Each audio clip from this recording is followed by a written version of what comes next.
People often make this key mistake when it comes to maximizing their fitness results, and that is people think you have to pick and choose the path that you need to take in order to be very specific at one nuance of training.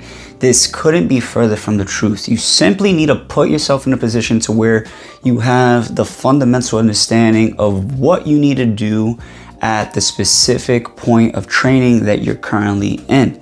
Let's say, for instance, you're trying to get good at powerlifting. If that is your specific niche, then what you need to do is ensure that the bulk of your training, maybe around 80% of your training, is specified towards getting good at your squat, bench, and deadlift.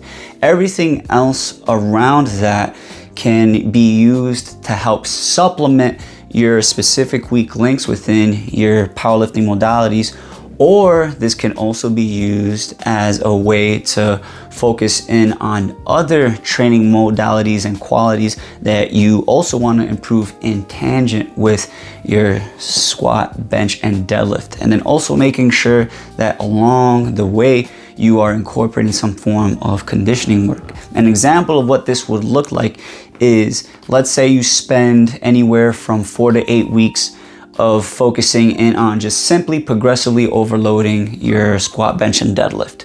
Along the way, you fill in the gaps of putting in fundamental body weight positional items, that being doing your push-ups, doing different sort of lower body unilateral work, doing your pull-ups, doing your dips to be able to work a different horizontal pushing plane, incorporating vertical pressing, whether that be with dumbbells or even your own body weight. And then also in the mix, making sure that you're doing conditioning, that being some form of interval training where you're able to work different higher heart zone rates, that being more zone 4, zone 5, meaning a heart rate that you can only sustain for very short bursts, and then having other days, maybe 1 to 2 days, where you're doing something a little bit more leisure, a little bit more zone 2, long walks, maybe a long bike ride, anywhere from 15, 30, upwards of 45 minutes, or whatever you realistically have time to allocate your energy and time investment towards.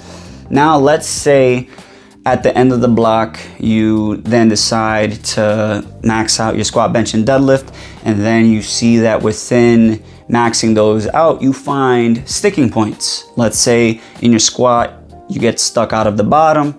Within your bench press, you struggle with lockout. With your deadlift, you feel like you're stuck in the mud when it comes to getting the bar past your knees. Then the next training block, you can have specific positional movements that are more specific for your key lifts to focus in on that. Maybe you have a block where you focus on paused squats.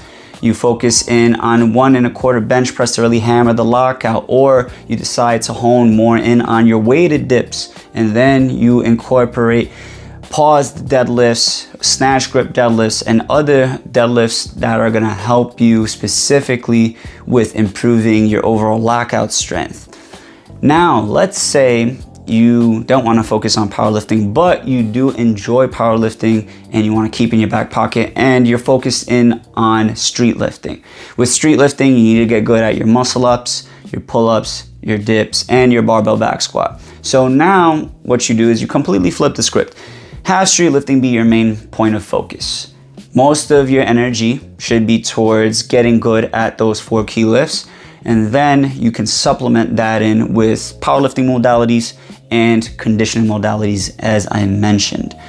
You do a similar process. You have 4 to 8 weeks where you focus in on your street lifting modalities. By the end of the block, maybe you test out to see where your maxes are. And then when you find where your maxes are, you'll also be able to kind of see within each movement where your sticking points are, where maybe you have specific positions where you simply can't connect with. And then the next programming block, this is where you could be more specific for that. Let's say maybe with your muscle ups, you struggle on transitioning.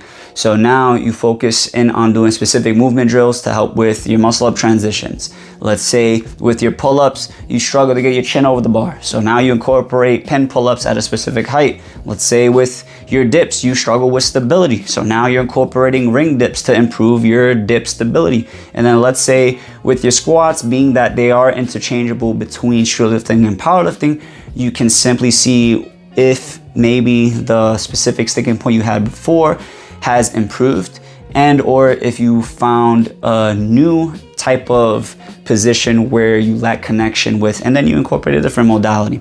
And you tend to want to just continue to interchange between these modalities.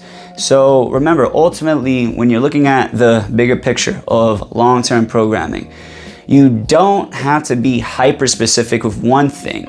You just need to have more overall energy invested into the point of specificity for an extended period of time. Once you've at least allocated a good amount of time to one specific modality, and then you had other things operating in the background to supplement it, you could interchange once you finished that specific block of training, or once you finished several specific blocks of training for that specific training quality. And the same philosophy can be applied to anything that you focus in on, so long as you're being able to follow fundamental principles of just progressive overload, managing your recovery, making sure your nutrition is on point, making sure your sleep is on point, making sure you're managing your overall stress levels on a day-to-day. So this way now you have a bigger overall holistic picture of what you need to do in order to maximize your long-term results. All that said, if you found this video helpful, be sure leave a comment down below. Subscribe if you want to see more videos like this. Let me know also down in the comments what sort of topics you would like me to go over in future videos. And with that being said, I'll catch y'all on the next one.